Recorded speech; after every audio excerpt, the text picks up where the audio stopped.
You're listening to the Australian Hunting and Beyond podcast with Matt, where we talk about hunting, shooting, fishing, camping, and everything else that the great outdoors has to offer. Let's get into it.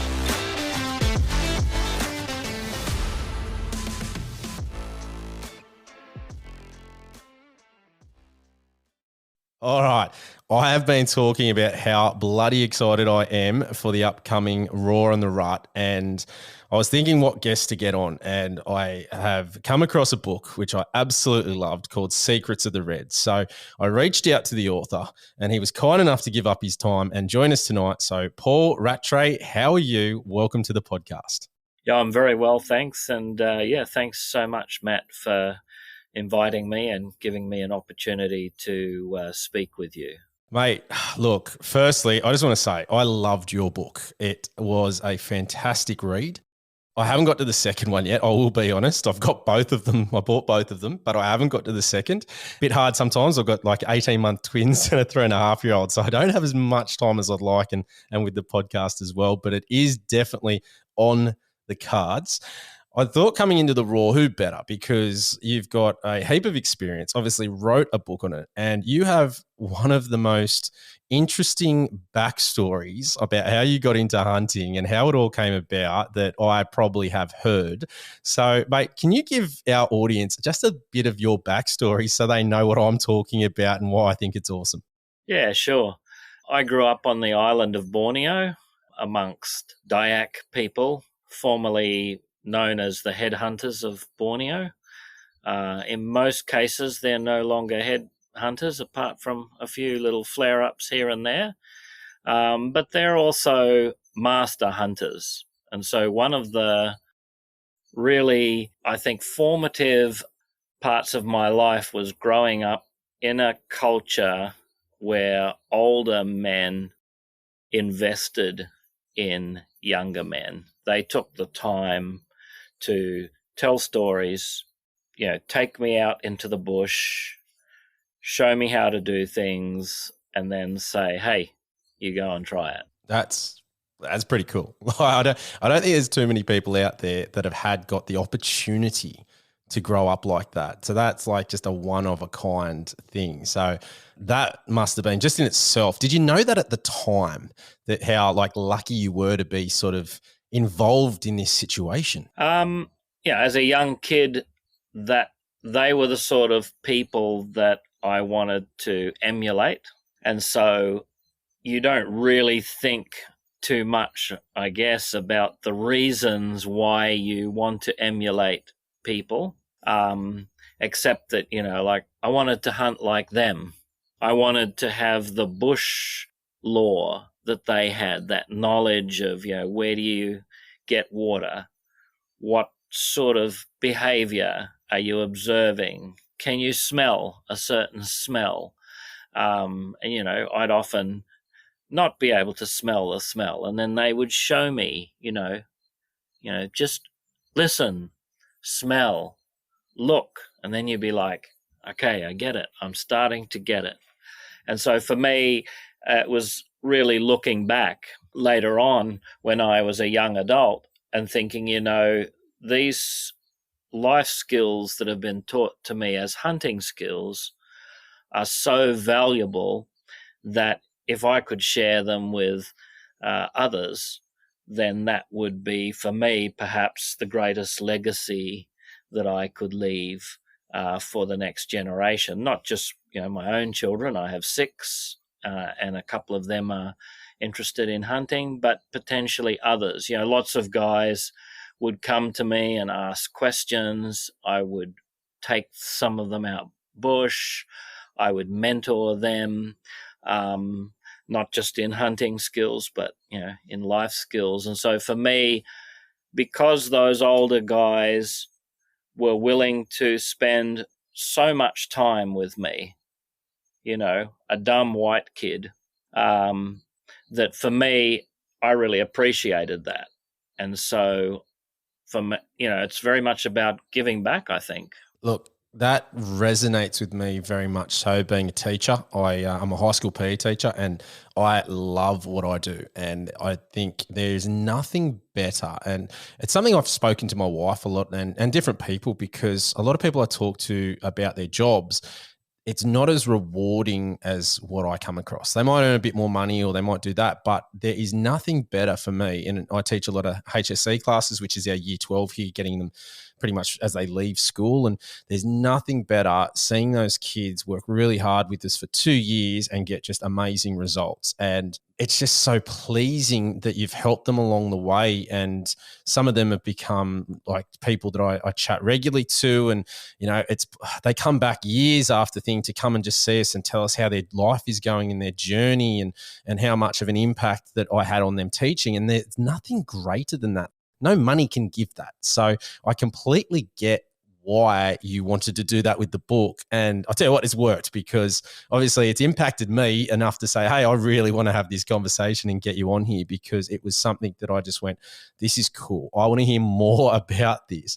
So how did they hunt, for our listeners? So what kind of ways were you exposed to early on? Yeah, they were hunter-gatherers, so similar to the Aboriginals or the First Nation people, Indigenous peoples of Australia, again, who I have, they're just amazing in their ability to be able to survive in an extremely harsh environment, like just amazing. Even more amazing than the tribal people I grew up with, who grew up in lush tropical jungle. But it's the ability to just utilize everything within their environment.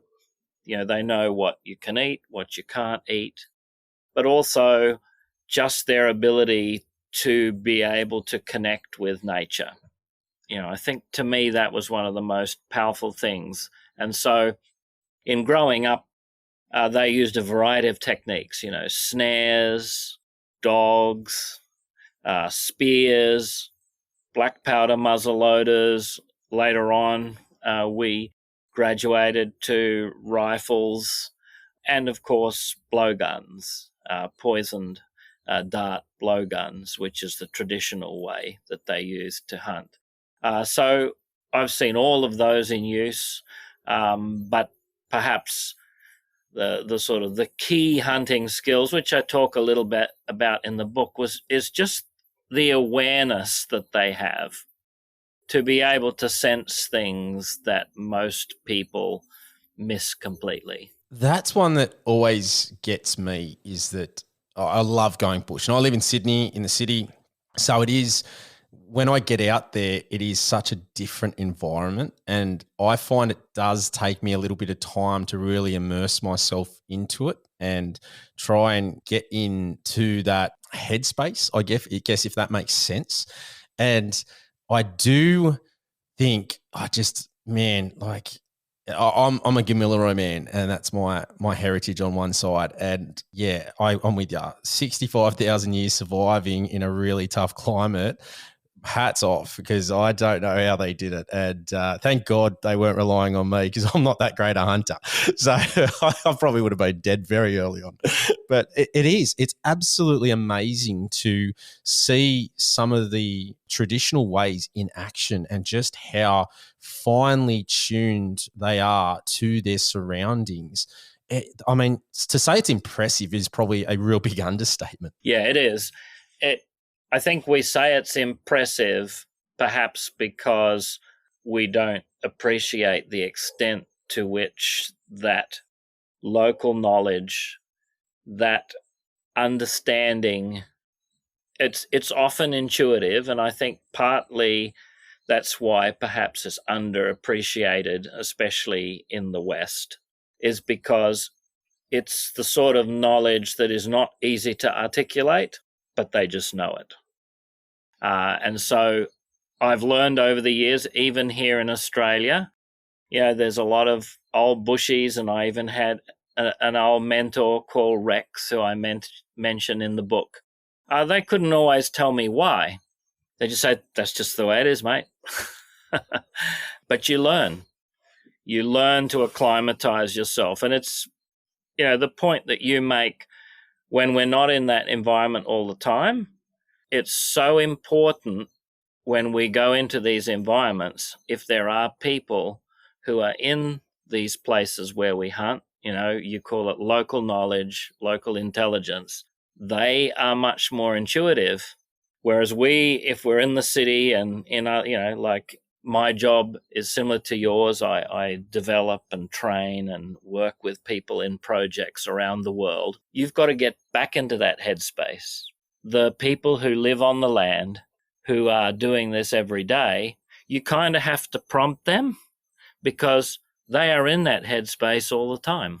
I've said that many a time, is that just because someone has a really good understanding of some content, whether it be hunting, doesn't matter what it is, it doesn't mean they're going to be a good teacher.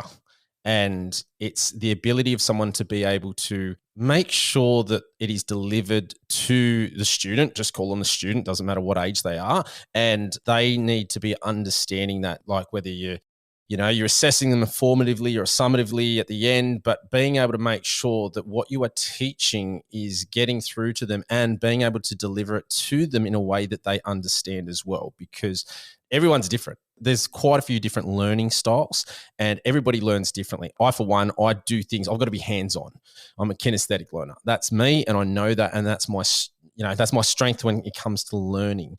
And if I'm not learning like that, and that's where I like to, get out in the bush and make those mistakes, because that's how I learn. And the other way is talking. So that's where the podcast came from, to talk to people with much greater experience than I do, to try and get little tips and tricks to then apply when I get out there and still make those mistakes along the way and learn what they're talking about and why they were doing that for myself. And that's how I retain that information and get better. So it's a really interesting one, because I get what you're saying. I know some people that are fantastic hunters, but when you're talking to them to try and get the information out, they don't know how to get it across because they're just so used to doing it. They just do it. So it is really a skill, and it's something that I think is underappreciated in society, where some people have the knowledge and understanding and can't deliver it. And then the ones that really excel are the guys that know how to teach it, and it can explain to you why they're doing everything that they're doing clearly and make sure you're understanding it and not just sort of nodding your head going, yep, but it's going in one ear and out the other. So it is definitely a skill, and there's some really great people out there that do that. There are. I mean, obviously there's a portion of hunters, good hunters, who won't divulge their secrets. They won't tell you where they are hunting. They won't tell you some of their tricks, but there's certainly many will. And I also find that landowners and farmers and people in those environments, sometimes you have to draw it out of them because, again, it's just part of who they are. That's their life. Yep. But I've found, as I say in the book, and I really emphasize it, having local knowledge, being willing to spend the time with people who live in that area is not only beneficial for access, but I find it is absolutely critical for me to get up-to-date local knowledge. If I've only got 2 or 3 days out in the bush, I don't want to spend 1 or 2 days figuring out what the heck is going on. I would much rather spend a few hours chatting with the landowner and finding out, where have they seen deer? Where are they coming in? What do their movements tend to be? Where are the cattle in which paddock? Because mostly deer won't operate in the same paddocks where there are cattle if there are paddocks that are being spelled. These things are really critical information. You don't want to be going in to stalk deer and only find out that between you and them is a herd of cows that you weren't aware were there, and they spook everything in the whole neighborhood. So you give a heap of different tips and tricks throughout the book, and you go into some really great detail, and we're not going to be able to cover a lot tonight. So I highly encourage people to get out there and check it out. Really simple to get it from you, and I'll put all the links in the show notes as well, but it comes in an audiobook as well. So you've covered all bases there, which is fantastic. look, we're not going to cover everything, but the Raw's coming up. And for the people there, what are some probably key things? If you could impart just a couple of key things for our listeners coming up to the Raw, what would they be to best position people to try and, take a stag in that time? Well, what I would say, first of all, is that it's important to understand that there is a rut, and the rut is the period of heightened, sexual excitement amongst red deer, which is very similar to the season for fallow deer. So even now, the red deer are already starting to rub their antlers out.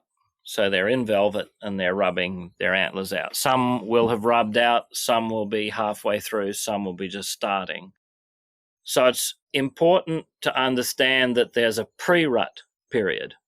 And for example, anyone who knows cattle will know that what a bull is doing is he'll go around the paddock looking or smelling for cattle that are in oestrus, or they're ready to mate. That's essentially what the stags are doing.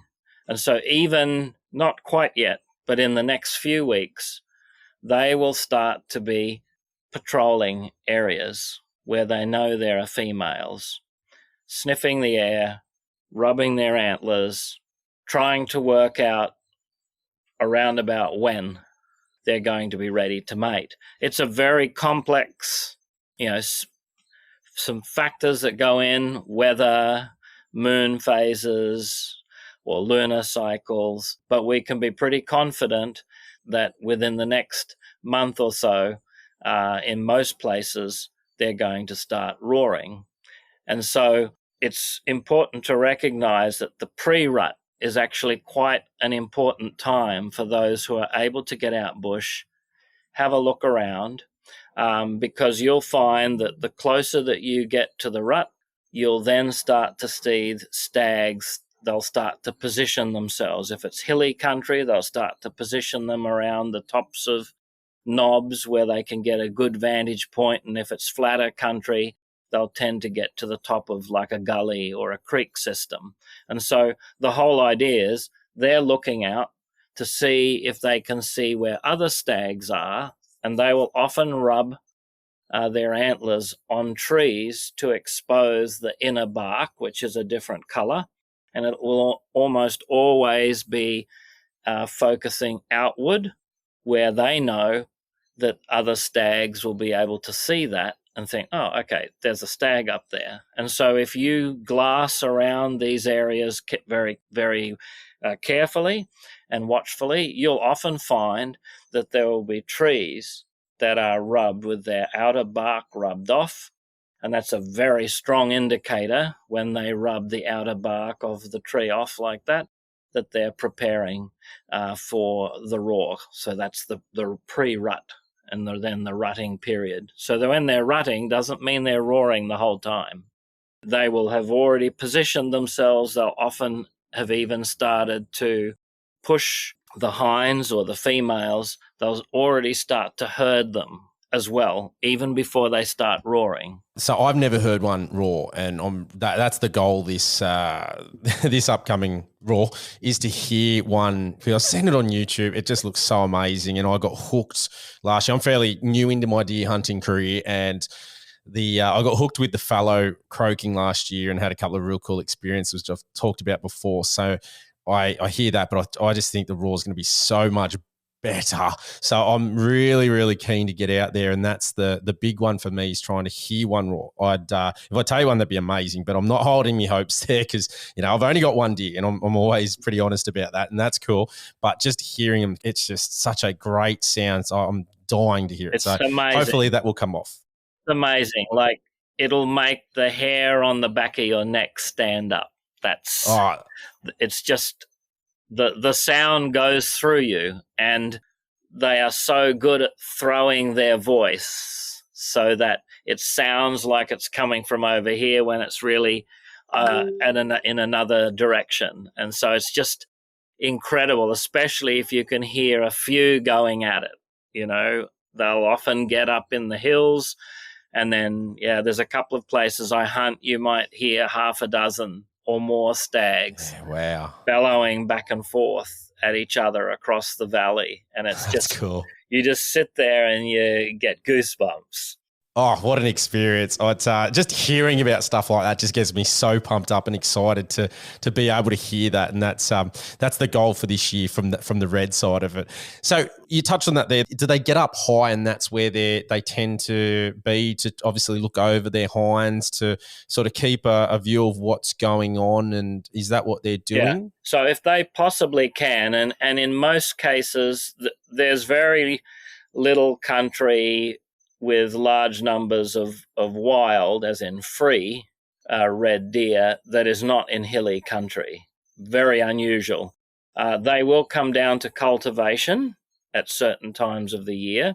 Very unusual in the raw, but occasionally, if that's where in a dry season, when that's where all the hinds are on cultivation or green grass, but normally they'll be up high, because they want to get up as high as they can so that they can look down, see who their rivals are, and they call up the hinds. So what they do is the hinds, they will be down in the valleys as a rule because they eat feed that is more similar to cattle. Stags eat more woody plants and weeds.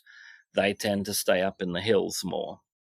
And so unless it's an extremely dry period, they'll always stay up high, and the hinds will tend to stay down low. And so what the stags do is they bellow, and that is what draws the hinds up, because they recognize, just like people recognize and women recognize, a deeper voice. That's exactly how the hinds recognize which stag is more dominant, by the depth of their bellow. It's cool when you think about it, isn't it? Just just nature in general, and how they go about what they do, and just that they exist. It's such a cool thing.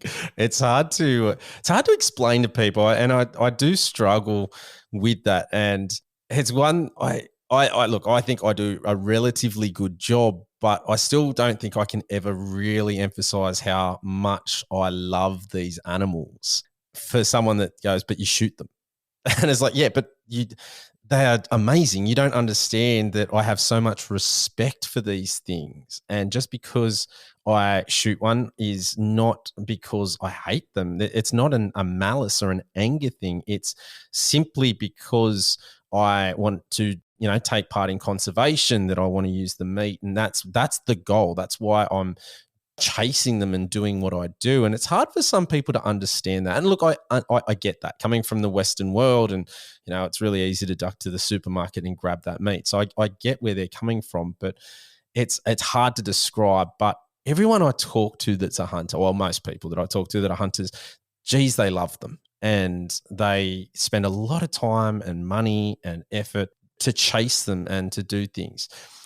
How long have you been chasing reds particularly? And why reds? Because obviously that's where you've honed in on. And why that? They have a special place in my heart. I have hunted lots of other deer species, but I was blessed in coming back to Australia. I suffered a lot of culture shock, even though you'd look at me and think, why would he have culture shock? It's because I was different inside, even though I looked quite similar on the outside. But I came to eventually to the Sunshine Coast hinterland, and the hinterland is right next to the headwaters of the Mary Valley and not far from the Brisbane Valley. And so that is where most of the red deer are in Queensland, is in the southeast. They are spreading, but that's predominantly where they are. And so I just had those few opportunities, again, where someone took me under their wing and said, hey, let me introduce you to someone. They'd heard that I was able to hunt. And so from there, that's just how it built up. And I had a couple of, like my old mate Rex, who showed me, how to hunt red deer, some of the tricks of the trade. And so I just gradually got this fascination with them because I've always liked to document things. I've always been sort of a researcher at heart. I've done some degrees and really, like research is something that I like doing. So taking notes, observing, that's unusual. Why do they do that? And just recognizing that, like fallow deer, red deer have really defined, distinct seasons in which they operate. And so I thought, well, roar, okay, what's the rut? Well, the rut is when they're sexually active, and the roar is when they are telling you about it. Okay, well, when does that happen? Is that the same? So I have details from every roar that I've been to on 4 or 5 of the main hunting blocks that I hunt for the last 10 to 15 years. When did they start? When did they finish? What were the conditions? And so for me, that's just been part of my practice.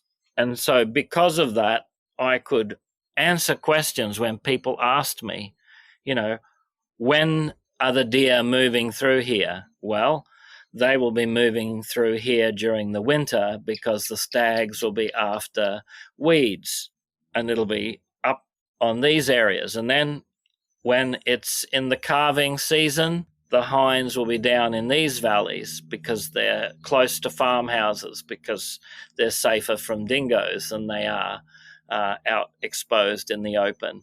And so just those observations, and always talking to the landowners. When did you first hear red deer? When did they start roaring? I don't need to call them up and ask them now. The minute they start roaring, they're calling me or texting me and saying, I heard my first roar. And so that's really how I got into it, was that people would ask me things and I would say, okay, well, I've taken some notes, and so this is what I've learned.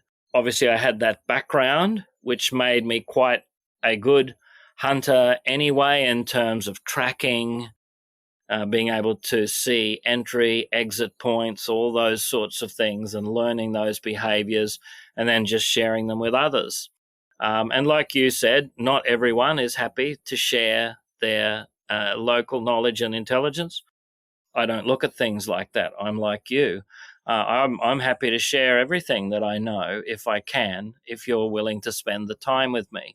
And so I had a few people on the other side, farmers and hunters, who would sit down and talk with me and answer questions. And I could perhaps write things down, like you said. They knew stuff, but didn't know necessarily how to put it down in an organized way. And perhaps because of my upbringing, where many of my adopted fathers were illiterate or were not well educated, I was often interpreting stuff because I spoke some of the local languages, to some of the other people who didn't speak those languages. And so that was something that I learned, and I've applied that to my deer hunting. And so, reds are just fascinating, especially the stags with their massive antlers and their, they only bellow and the roar. They're pretty quiet outside of that. Even that's just amazing.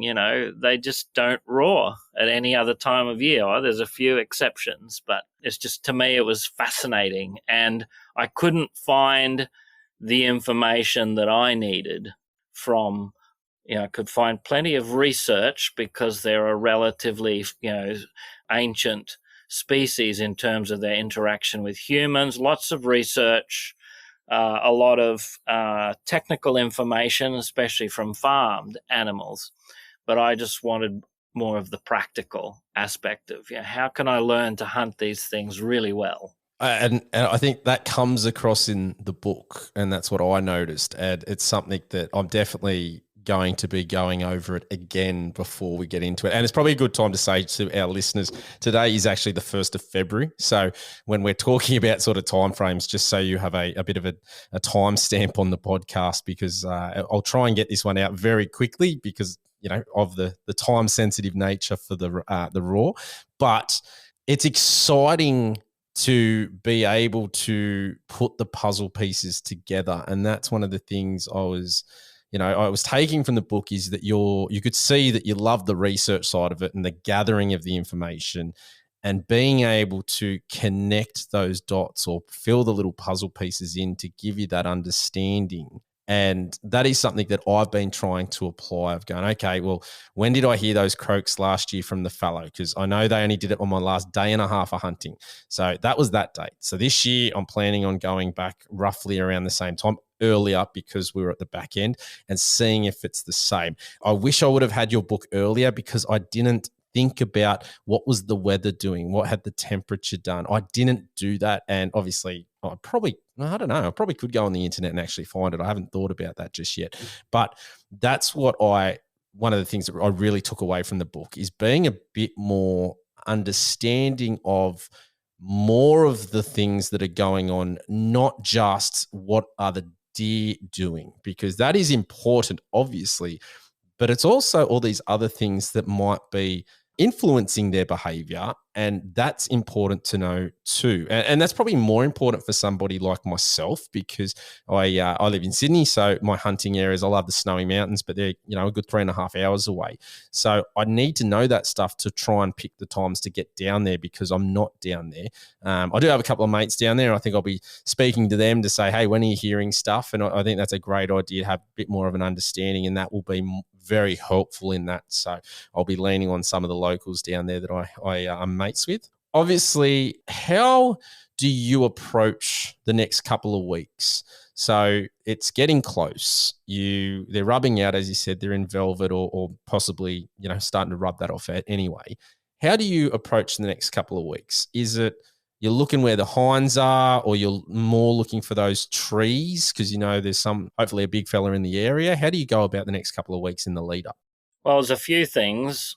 And I think the most important thing I would say is that if you're able to identify places where there are deer, and you consistently go to those places, that's where you're going to be most successful, not trying new places all the time. If there are no deer there, then of course there are no options. But we also have to be very careful about just saying, well, I went to that property and there were no deer. All right, there may not have been deer there, because stags will often live in a completely different valley, sometimes many, many kilometers away, and then they come only to roar in that particular valley with that particular group of hinds for maybe a week or two. And in some cases, especially the dominant stags, move on. They don't stay for the entire rut. So it's so important to know, are there simply no deer there whatsoever, or are there no deer there at this particular time of year? And they don't roar in exactly the same place every time. It will depend primarily on the amount of feed that's available.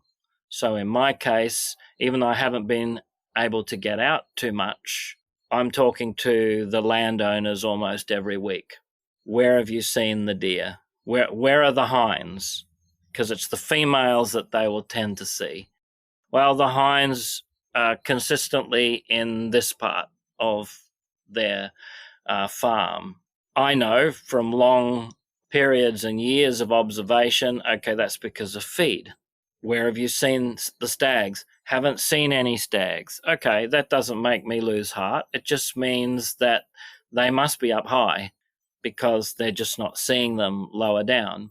So the weather patterns are really important, because here in southeast Queensland, we've had tons of rain just in recent times. So have you, I think. No, my parents live up in Hervey Bay.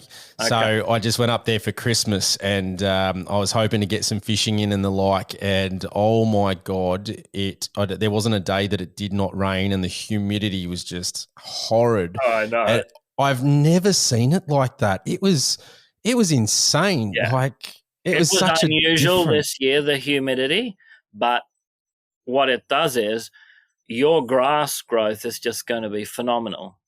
And so that means that the good quality grass will be way up high in the hills. There is no need for those stags to come down. And so what that tells me, and what I've been hearing from all of my hunting mates, they're saying the stags are up high. What that tells me is when they start roaring, the hinds will go up high as well. So I'm not even considering too much low flats. They're going to be up high. And so that adds a layer of complexity, because it means I'm going to have to climb up to the tops of the hills in grass that's way overhead high to try and get back down, because it's nearly impossible to climb up in real thick grass like that and be able to get a decent crack at anything. So these are just all the factors that I need to consider, especially if it's really wet right up to the roar. I need to recognize they're not going to roar as much as when it's a cold, crisp weather. They'll also not roar if it's super, super hot. So it doesn't mean they're not going to roar, but it means that they're not going to roar as consistently, say, throughout the day. They're going to stop pretty early in the morning, and they're only going to start later in the afternoon. So I have to position myself, make my plans, and that might include even your holidays. So there's guys that I mentor as far away as Patagonia. If you looked at some of my posts the other day, one of my buddies writing to me and saying, what do you think? Do you think they might go early this year with all the rain? I don't know. But what I said to him is, look at your notes, look at your records. He's been going back to the same area over a number of years. Check, when did they roar last year? Is there any trend? I've noticed if there is any trend, it's that they are roaring just fractionally earlier than they were before. In some places, but in other places, it's just fractionally later than it has been. I don't know exactly why in all cases, but I follow the data. I follow what people tell me. And then I factor that into taking my leave. And it's also if I'm taking, say, a week off and I've got two or three places to go, I want to find out when the peak of the roar is at each of those places and try to time that. So the peak of the roar, it's like a bell curve. If they start roaring on this date, then usually about 10 days in, that will be the peak, and then it'll start to taper off over the next week or so. And so I can then work that out and say, okay, for the first 2 days, that's the peak here. Then I'll go to the next block, and that's going to be when they tend to peak there. They don't tend to peak exactly at the same time. And maybe I'll come back then to another one because they tend to be a little bit later. And so I plan it all out. It's like a military operation, because that's the best way to get a chance to have a listen to them roaring, as well as if you want to see the best heads. That's the peak is when the most dominant stags will show themselves. It's just so cool, isn't it? I'm a bit of a data nerd, I always have been. And, I cop it a lot as a PE teacher because, we're supposed to be just like kicking balls around an oval. But I'm very big on like literacy and the writing and the data of everything. I love unpacking that and looking at it and critically thinking about all these different things. So when you're talking this language and saying you need to do this, it's just, I'm sitting here going, all right, this year I'm not going to do the same mistake as last year for the fallow. I'm going to apply exactly what you're saying. I'm going to document and work out when they're going off, what's going on, what are the temperatures during the day, what are the temperatures at night, what's the highs, the lows, is it rainy, is it sunny? Because I think that's one of the things, as I said, I didn't do it last year and I'm kicking myself now because I didn't read the book beforehand. I did it afterwards and I'm sitting here going, geez, I wish it was a missed opportunity. But hey, that's all about growth and learning. And wind direction. 100%. Yes. If you've read my book, I harp on probably ad nauseum to some people's perspective, but it's so important to understand aspects of wind direction. So again, when I'm planning my hunt, if I know that there's going to be a southerly that's blowing up into the hills where I know there's stags roaring, I don't even bother going. There's no point. If that wind is blowing from me up to the hill and I can't get around behind them, all I'm going to do is spook them. All they have to do is smell me, and then they'll move out of that area up into even more inaccessible areas. So I pay close attention to wind direction. And it's also recognizing that prevailing winds are not the same as localized winds. You can have a prevailing, northeaster, but because, like a whirlpool in a river, that wind can actually be going back the opposite way. Once it hits a hillside, it can then be pushing its way down to the southeast. And so I factor all those things in, even when I'm planning the hunt. I'll often ring up and say, it says it's a southeasterly, but is that what you're seeing there on the farm? And if it's a strong wind, they'll say, yep, that's right. And then, but if it's not, sometimes they say, no, not really. No, it's more of an easterly. Oh, that's bad in some of the blocks I hunt, because it means I can't get access into some of those hills because they're further to the west of me.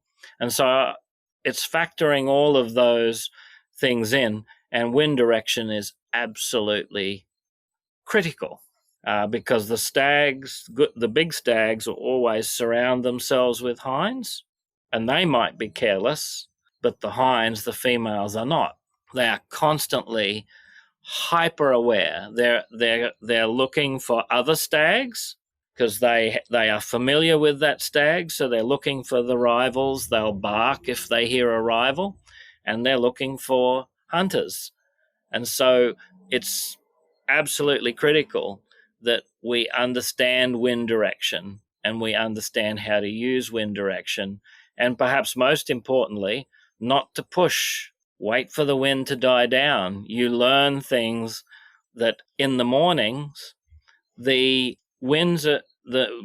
cold is going to tend to push itself back up into the hills. And so that's not a great time if you're going to climb straight up. It's just going to push your scent. But you realize in the afternoon that cold air will start to come down.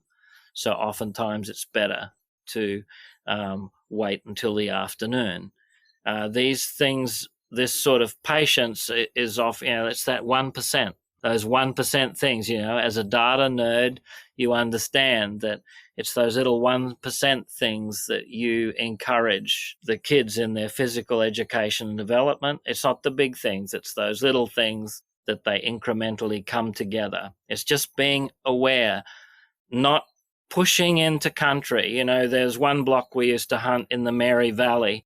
We got hundreds of deer there, and there were lots of other hunters would come in. They would get so frustrated because some of them would be there for days. Some would be even there for weeks.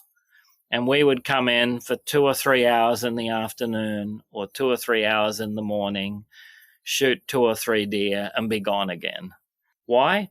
Because we knew where the deer were coming in from. And when we knew that, we knew not to disturb their tracks. We knew not to get where the wind would blow back across that gully, because we knew that would be where the deer are camped. Well, that's where they'll be coming down. They'll be waiting up on the hill. All they have to do is have a sniff.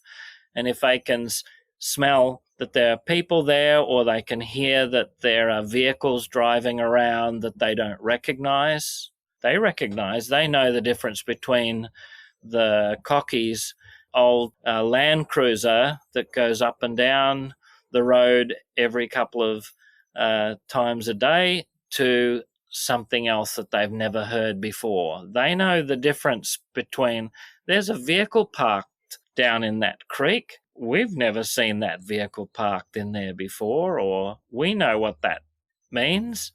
And so anything out of the ordinary are the sorts of things that will get these animals on edge. And so the whole idea is it's understanding these sorts of behaviors so that we maximize the potential of being able to get in and make a good shot, a clean shot, and minimize any risk of them getting away wounded. Look, that is one of the things I will say I really appreciate about your book. You talk about being an ethical hunter and talk about that you want to make sure that you are doing everything as humanely as possible. And that is a big thing I preach about on the podcast. Probably people get sick of hearing me talk about that, but I'm very much about that. And I have never taken a shot if I'm not comfortable. Like the last rut, I had a spiker in my sights, but at about 100, and I hadn't been doing much freestanding shooting, and I wasn't comfortable to do it. I didn't have the tripod. Someone else had the tripod, so I didn't feel comfortable, so I didn't take the shot, and he, just slowly trotted away.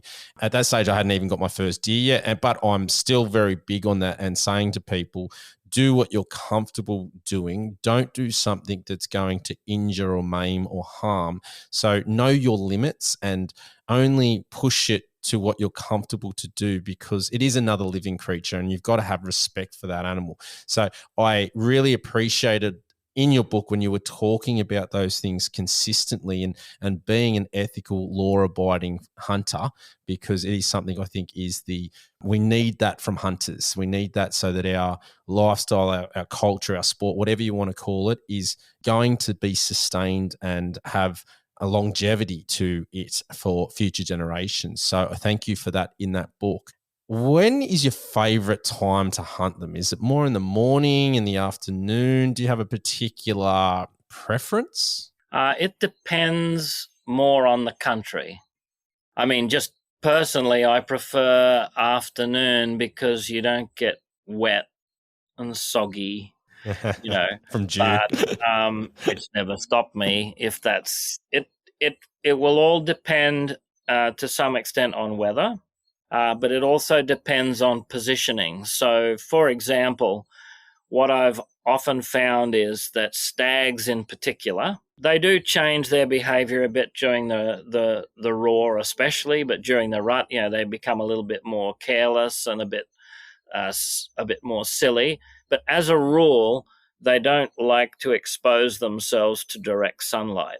And so that, again, is a really important hunting skill that you develop over time. You only really develop that if you know your country. So if you know that the sun is going to be coming up and it's going to be hitting this particular slope first, then you know that in most cases, once the sun comes up, the deer are going to be on the shaded slope. And so if in the morning it's going to be a shaded slope on one side, you know that in the afternoon it's going to be a shaded slope on the other side of the valley.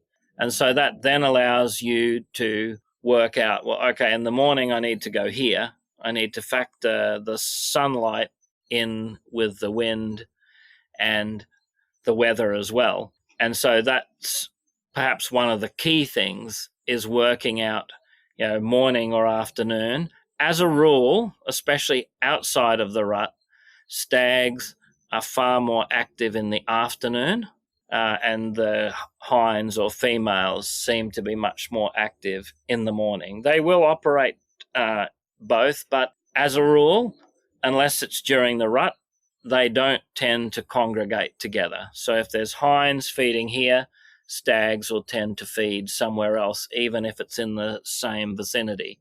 It's only in the roar when they'll come together. But the stags don't eat so much in the roar. They will come down to water holes, and as a rule, they'll come down in the afternoon when it's hot. During the rut, they'll come down to wallow, and they'll also come down because they know there's females there. They'll often follow females down. Females tend to drink in the morning, not always, but stags tend to come down in the afternoons or very early in the mornings. They don't tend to expose themselves to sunlight as much as the females. Okay, like there's so much information, and I really appreciate you obviously sharing that with our guests, and it's hopefully giving people a bit of an insight into how good the book is. And if you do want to learn about red deer, definitely jump on it. When you're talking wallows, is there certain country and areas that you should be sort of looking to find them? I mean, I'll put my hand up. I've found a handful, but I'm not great at finding them. Is there particular areas you would be saying, okay, they're a bit lower, a bit higher, obviously generally on flat ground, but how would you give advice to someone that's a bit newer in looking for them? Yeah, well, what I'd say is that it depends again on your country. In flat country, they'll normally wallow in creek beds or beside dams. But again, almost, I would say 90% of reds in Australia, like in most parts of the world, they're in hilly country. And so, surprisingly enough, unless it's super, super dry, there are spots. And again, this is, you got to get to know your country. There are spots that are, and Indigenous Aboriginal people know this. They know that there are places way up high in hills, but they, of course, understand much better than I do anyway. They understand all the contours, they understand where water is. But I have found permanent water in places that you would not credit that there was water there.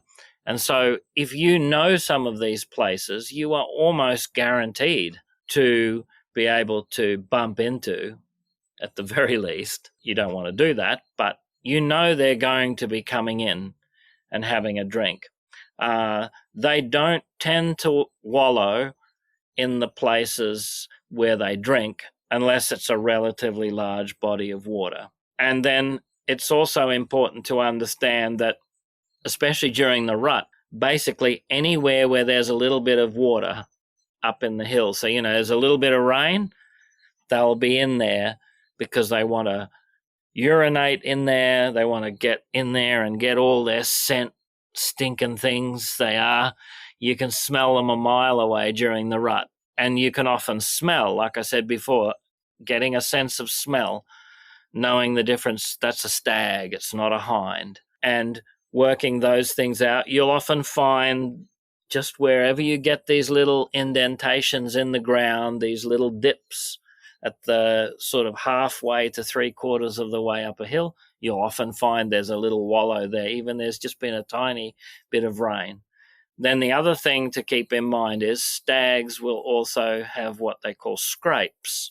And so they will have a territory that they tend to patrol, at least for a week or 10 days. Sometimes they'll move on, but they'll have an area that they patrol. They'll urinate in some of these areas, and they develop these scrapes. They scrape their antlers along the ground. They paw the ground with their hooves, and then they'll lie down in that and roll in that. And they urinate and they roll in it, and they get their scent all around, and then they go and put their scent on all of the trees in their territory. And they'll often rub their antlers at the same time as they're going through, breaking off little branches and trees. And so it's being aware, watching, finding out, like I said earlier, where are you seeing rubbing that's exposed, that's there to say, hey, look at me. That's a very good indicator that that's part of their territory. And they might walk around that at least once a day, or at least once during the night. Do you find trail cameras help out by putting them on sort of those locations to really get an understanding of movement?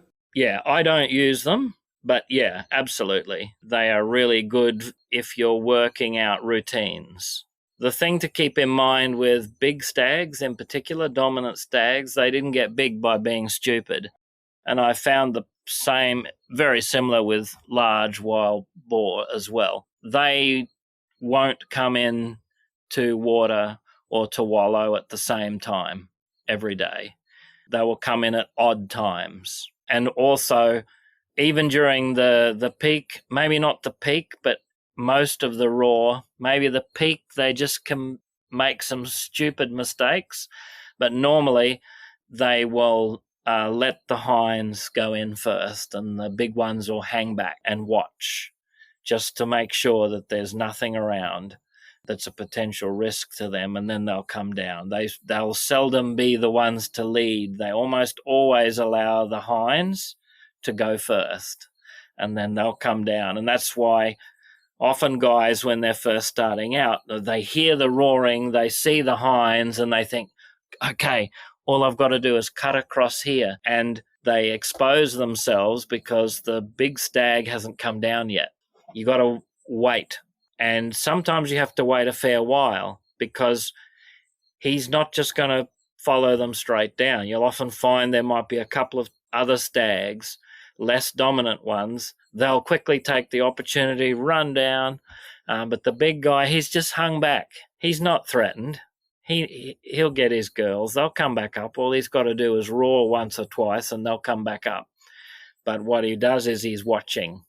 He's always watching. And anything out of the ordinary, those hinds will bark. And then that's it. He's gone. It's almost like he's the puppet master and he's just the little pawns sending them out and, okay, it's safe. It's good for me here and come here and just moving them around like he wants them, it's such a cool thing when you think about that as well.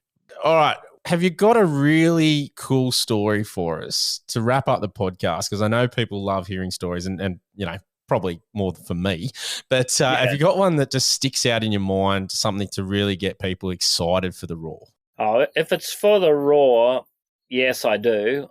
If you ask me, though, what gives me, I guess, the most encouragement and pride in the right sense of the word, it would be a few of the people that I've mentored who've gone out.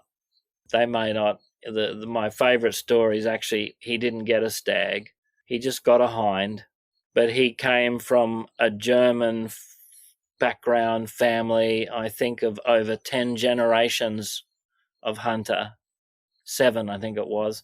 They lost all their family properties. He lost his connection to hunting and he wanted to get it back. And he was able to get a hind. We spent hours together, him asking me all these questions, detailed questions as the Germanic people tend to do. And he wrote to me and just said, thank you, because I've reconnected with my past. That's cool. And to me, that was really powerful. But one of the most exciting roars that I can remember is when I was able to roar in one of the biggest stags I ever got by learning to match my roars with his. So it's important just to understand as a little skill. I know a lot of guys use recordings of roars. I don't. I use a pipe. But it's important to remember that if you're using an overly dominant roar, which most of the recorded roars are, and it's not as dominant, that stag is not going to come in because they're not going to go up against a voice that's deeper than theirs. So we have to moderate. And so this was so exciting. I could hear this stag roaring. And so I had a go and I realized it's just not quite right. And so I tried again and then I realized, yep, I've got the tone right because he's starting to roar back at me aggressively. But he was cautious. And so what he did was, like a lot of stags do, instead of coming straight down at me like some of the immature ones, sometimes they'll chase you, literally, come crashing down the hill when you start to roar. He started to circle around because what he was doing is he was wanting to find the wind so that he could get around and actually smell. And so what I did was then I followed him around so that he couldn't get around behind me. And at one point where he was coming around, I thought, this is it, because if he gets around any further, he's going to smell me for sure. And so I kept those aggressive roars just like he was doing back at me. And he turned for just a fraction of a second. And so it wasn't the perfect angle, but I knew that I was going to have to shoot straight through the neck rather than through the back of the shoulder. And so the minute he turned, I was able to bring the rifle up and bang and put him straight down.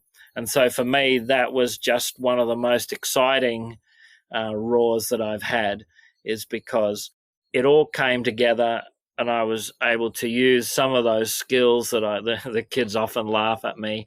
Um, practice roaring, and they say, "Oh, Dad, that sounds so cool. Yeah, you sound exactly like a stag." And so I was able to do that and able to get a really nice set of antlers, which is really a secondary thing. It was the fact that I was able to match it with that magnificent animal and, ultimately be able to take him.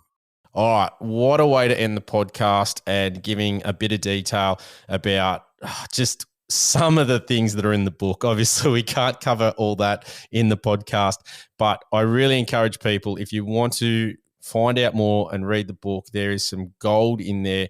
The calling, as you were just talking about, that back and forth with stags, you talk a lot about that in there, and there's so many tips and tricks and the intricacies of it. So, mate, I really appreciate the fact that you did write the book, because I am a big fan of it.